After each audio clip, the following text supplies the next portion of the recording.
প্রিয় দর্শক, the great world শোতে স্বাগত জানাচ্ছি। সাংস্কৃতিক বৈচিত্র্যে সমৃদ্ধ চীনের প্রতিটি অঞ্চলেই ভরপুর নিজস্ব উৎসব আর অনন্য ঐতিহ্যে। তাই তো চীনকে বলা হয় উৎসবের দেশ। হালের ফ্যাশন জগৎ থেকে শুরু করে চলচ্চিত্র, শিল্প, সংস্কৃতি, নানা মাত্রিক আয়োজন, চীনের নয়নাভিরাম প্রাকৃতিক সৌন্দর্য ও বৈচিত্র্যময় জীবনধারার গল্প সবকিছুই থাকছে আমাদের এই অনুষ্ঠানে।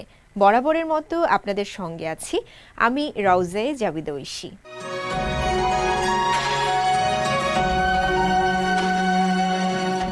ঢাকা বিশ্ববিদ্যালয়ের ছাত্রীদের জন্য চীন সরকারের অর্থায়নে নির্মিত হতে যাচ্ছে চীন বাংলাদেশ মৈত্রী স্মারক হল।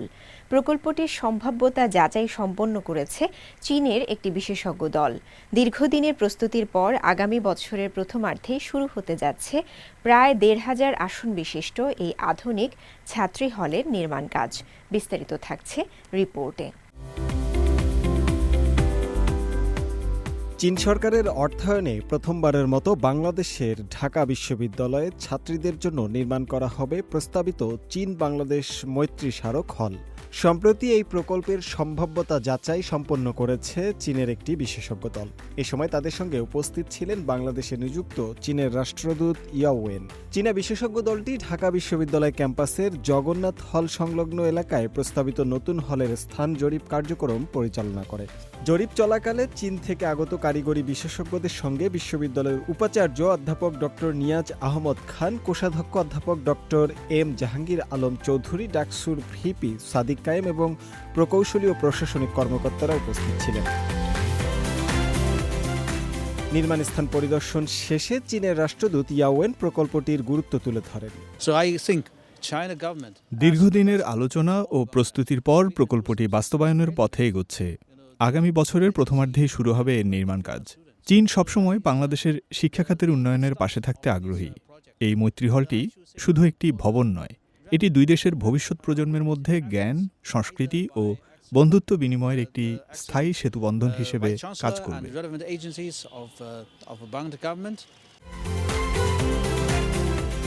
চীন ও বাংলাদেশের মধ্যে শিক্ষা ও সাংস্কৃতিক বিনিময়ের অংশ হিসেবে ২৪৪ কোটি টাকা প্রাক্কলিত ব্যয়ে ১,৫০০ আসন বিশিষ্ট এই হলটি নির্মাণ করা হচ্ছে।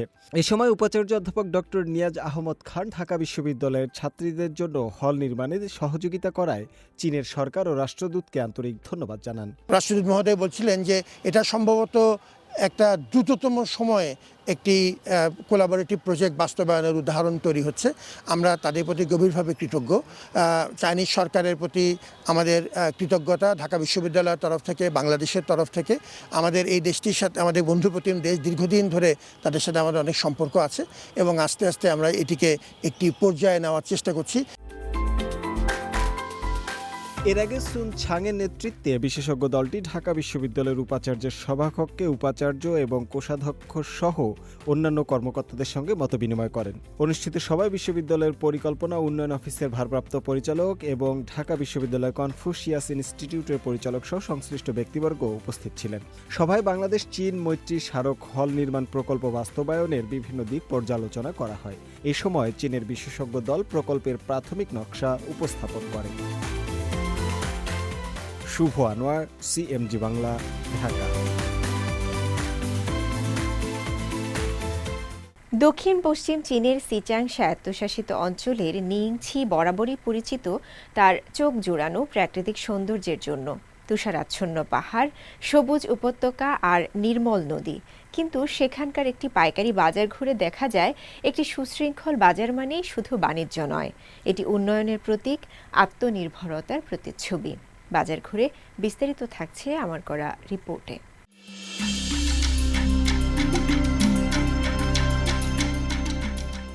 তাজা ফলমূল, শাকসবজি, মাছ কিংবা মাংস দেখে মনে হতে পারে বাংলাদেশেরই কোনো পরিচিত পাইকারি বাজার, কিন্তু এটি বাংলাদেশের নয়, দক্ষিণ পশ্চিম চীনের সিচাং স্বায়ত্তশাসিত অঞ্চলের নিংছি প্রিফেকচারের লিনচি শহরের একটি আধুনিক বাজার।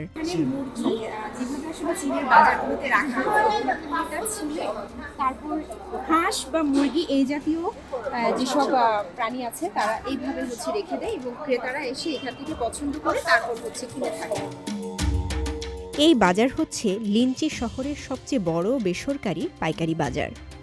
করোনা মহামারীর সময় অনেক দোকান বন্ধ থাকলেও এই শহরের লোকদের দৈনন্দিন জীবন স্বাভাবিক রাখতে এই পাইকারি বাজার বন্ধ হয়নি।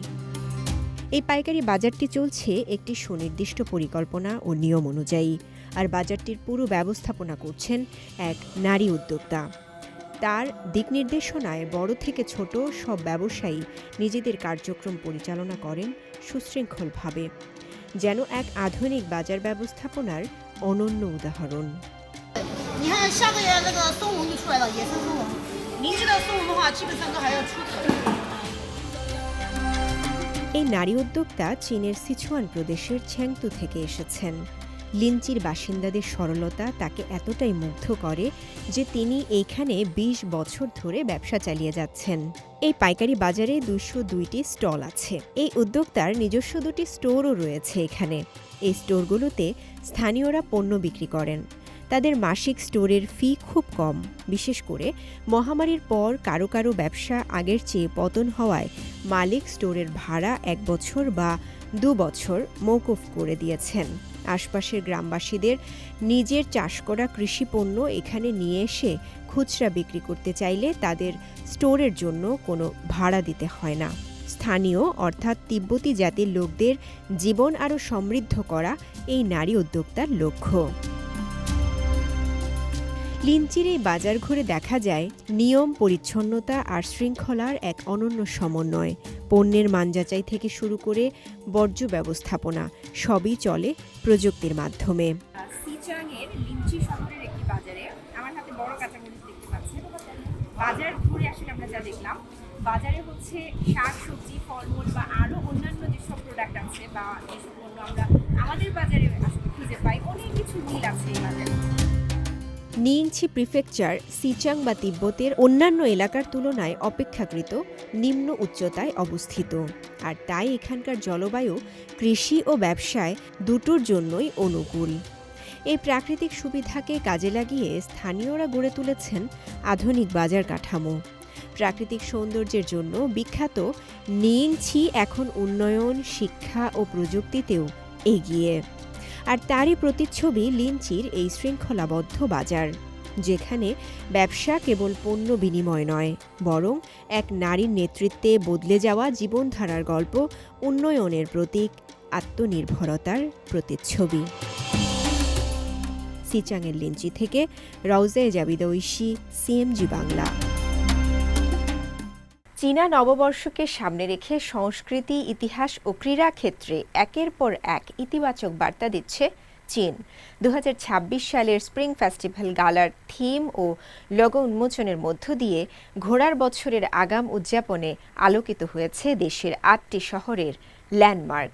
একই সময়ে শানসি প্রদেশের লো চিয়াহ প্রত্নস্থলে আবিষ্কৃত হাজারের বেশি প্রাচীন নিদর্শন উন্মোচন করছে চীনা সভ্যতার সুদৃঢ় অতীতের নতুন অধ্যায়। দক্ষিণ চীনের শেনচেনে সফলভাবে সম্পন্ন হয়েছে ১২তম জাতীয় প্রতিবন্ধী ক্রীড়া গেমস ও নবম স্পেশাল অলিম্পিক গেমস, যেখানে সৃষ্টি হয়েছে একাধিক বিশ্ব ও জাতীয় রেকর্ড।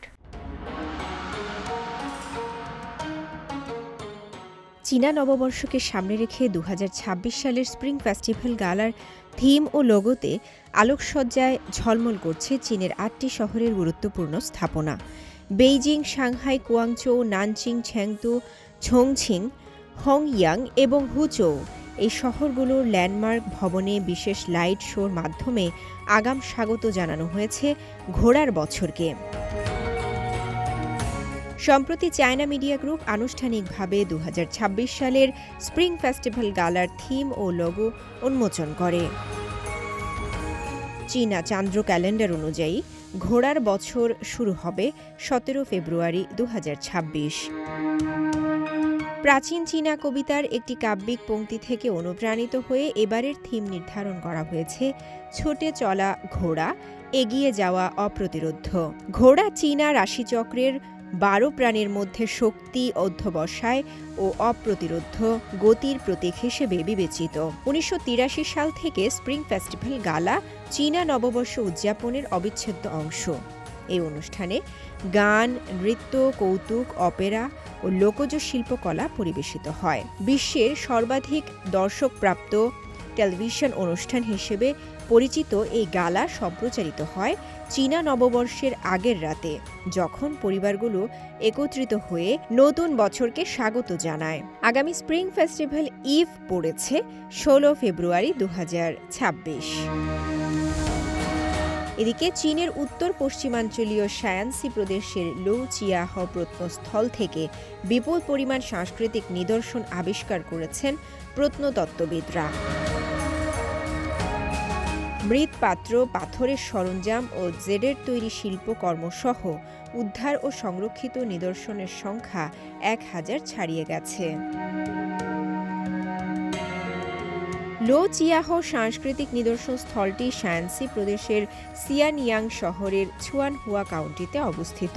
সিয়ানইয়াং কালচারাল হেরিটেজ ইনস্টিটিউটের প্রত্নতাত্ত্বিক দল 2022 সালের মার্চ থেকে 2025 সালের সেপ্টেম্বর পর্যন্ত এখানে খনন কাজ পরিচালনা করে। বৈজ্ঞানিক বিশ্লেষণের মাধ্যমে গবেষকরা ধারণা করছেন এই প্রত্নস্থলটির বয়স আনুমানিক 4800 থেকে 4200 বছরের মধ্যে। প্রাথমিক জরিপে জানা গেছে পুরো স্থাপনাটি প্রায় 50,000 বর্গমিটার এলাকা জুড়ে বিস্তৃত, যার মধ্যে কেন্দ্রীয় খনন এলাকা প্রায় 14,200 বর্গমিটার। প্রত্নতত্ত্ববিদদের মতে লু চিয়াহ স্থলের বেশিরভাগ মৃৎপাত্র কয়েলিং পদ্ধতিতে তৈরি এবং কিছু মৃৎপাত্র পালিশ করা, যা তৎকালীন উন্নত কারিগরি দক্ষতার প্রমাণ বহন করে। এই আবিষ্কার প্রাচীন চীনা সভ্যতার জীবনযাপন, প্রযুক্তি ও শিল্প কৌশল সম্পর্কে নতুন ধারণা দেবে বলে আশা করছেন গবেষকরা। চীনের 12তম জাতীয় প্রতিবন্ধী ক্রীড়া গেমস এবং 9ম জাতীয় স্পেশাল অলিম্পিক গেমস সোমবার দক্ষিণ চীনের কুয়াংতং প্রদেশের শেনচেন শহরে সফলভাবে শেষ হয়েছে। চীনের 12তম জাতীয় প্রতিবন্ধী ক্রীড়া গেমস এবং 9ম জাতীয় স্পেশাল অলিম্পিক গেমস সোমবার দক্ষিণ চীনের কুয়াংতং প্রদেশের শেনচেন শহরে সফলভাবে শেষ হয়েছে। স্টেট কাউন্সিলর শেন ইয়ে ছিন আনুষ্ঠানিকভাবে গেমসের সমাপনী ঘোষণা করেন। এটি ছিল প্রথমবার যখন কুয়াংতং, হংকং, ম্যাকাও, গ্রেটার বে এরিয়া অঞ্চলে একযোগে এই দুটি গেমস আয়োজন করা হয়। 8 থেকে 15 ডিসেম্বর পর্যন্ত অনুষ্ঠিত এই গেমসে মোট 46টি খেলাধুলার ইভেন্ট অন্তর্ভুক্ত ছিল। 34টি প্রতিনিধি দল থেকে মোট 7,824 জন ক্রীড়াবিদ এতে অংশগ্রহণ করেন। প্রতিযোগিতাকালে 15টি বিশ্ব রেকর্ড এবং 156টি জাতীয় রেকর্ড ভাঙা হয়। চীনের 13তম জাতীয় প্রতিবন্ধী ক্রীড়া গেমস এবং 10ম জাতীয় স্পেশাল অলিম্পিক গেমস 2029 সালে হুনান প্রদেশে অনুষ্ঠিত হবে। রওজে জাবিদ ঐশী, সিএমজি বাংলা। বিশ্বজুড়ে বহুল প্রতীক্ষিত অ্যাভাটার ফ্র্যাঞ্চাইজির তৃতীয় কিস্তি অ্যাভাটার ফায়ার অ্যান্ড অ্যাশ নিয়ে গুরুত্বপূর্ণ তথ্য শেয়ার করেছেন কিংবদন্তি পরিচালক জেমস ক্যামেরন। চীনের রাষ্ট্রীয় টেলিভিশন সিসিটিভিকে দেওয়া এক সাক্ষাৎকারে তিনি ছবিটির কাহিনী, থিম, প্রযুক্তিগত চ্যালেঞ্জ এবং ভবিষ্যৎ পরিকল্পনা নিয়ে বিস্তারিত কথা বলেন।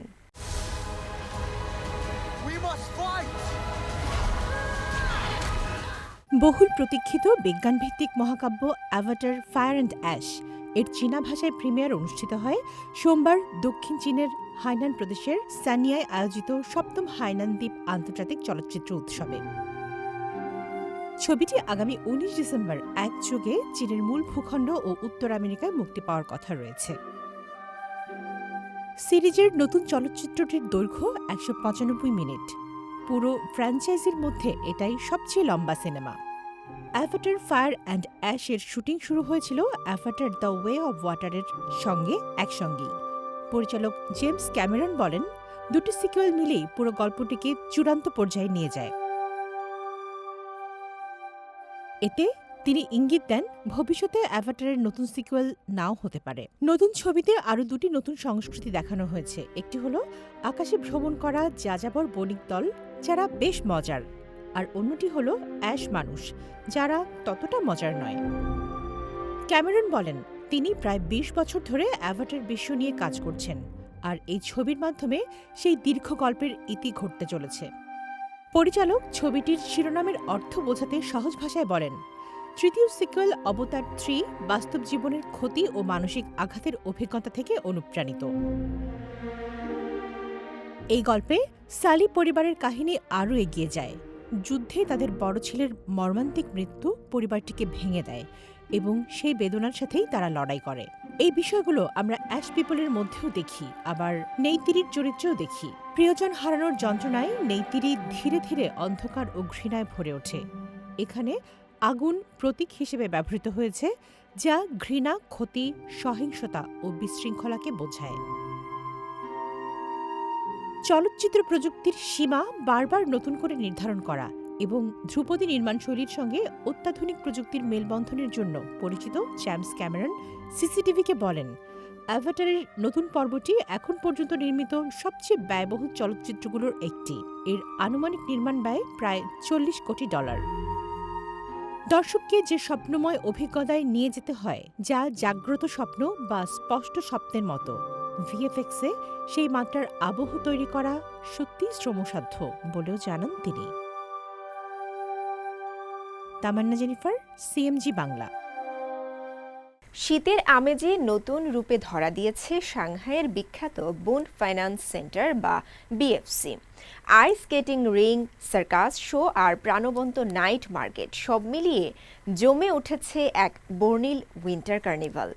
উৎসবের আনন্দ উপভোগ করতে প্রতিদিনেই ভিড় জমাচ্ছেন দেশি বিদেশি দর্শনার্থীরা। শীতের এই কার্নিভালে বিএফসির নদী তীর এলাকা রূপ নিয়েছে এক স্বপ্নীল বিনোদন কেন্দ্রে। প্রায় 300 বর্গমিটার জায়গা জুড়ে তৈরি করা হয়েছে একটি পেশাদার মানের আইস স্কেটিং রিং।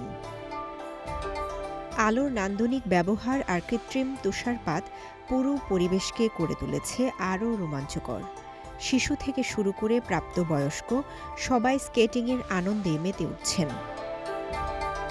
নতুনদের জন্য রাখা হয়েছে বিশেষ সিল আকৃতির সহায়ক, যেগুলো ধরে ভারসাম্য রেখে সহজেই স্কেটিং করা যায়। কার্নিভালের আরেকটি বড় আকর্ষণ হলো সার্কাস প্লেয়ার্স, একটি প্রাণবন্ত লাইভ শো যেখানে রয়েছে অ্যাক্রোব্যাটিক্স, গান, মাইম আর লাইভ ডিজে মিউজিক। পারফরমেন্স শেষে দর্শনার্থীরা ভিড় করছেন নাইট মার্কেটে। খাবার, পানীয় আর হালকা আড্ডায় জমে উঠছে শীতের রাত। শীতকালে সাংহাইয়ের নাইট লাইফ ও নাইট টাইম অর্থনীতি চাঙ্গা করতে বিএফসি মধ্যরাত পর্যন্ত খোলা রাখার সিদ্ধান্ত নিয়েছে। শীতের এই উৎসবে আলো, সঙ্গীত আর আনন্দে ভরে উঠেছে সাংহাইয়ের বুন্ড, যেখানে রাত যত বাড়ে উৎসব ততই জমে ওঠে। রওজে জাবিদ ঐশী, সিএমজি বাংলা। প্রিয় দর্শক, দ্য গ্রেট ওয়াল শো আজ এ পর্যন্তই। আমাদের অনুষ্ঠানটি টেলিভিশনের পাশাপাশি সোশ্যাল মিডিয়ার মাধ্যমে দেখতে www.facebook.com/cmg বাংলা এবং ইউটিউব চ্যানেল সিএমজি বাংলাতে ভিজিট করতে পারেন। পরবর্তী পর্বে নতুন কোনো আয়োজন নিয়ে দেখা হবে আপনাদের সঙ্গে। সে পর্যন্ত সবাই ভালো থাকুন, সুস্থ থাকুন। চাইচিয়েন।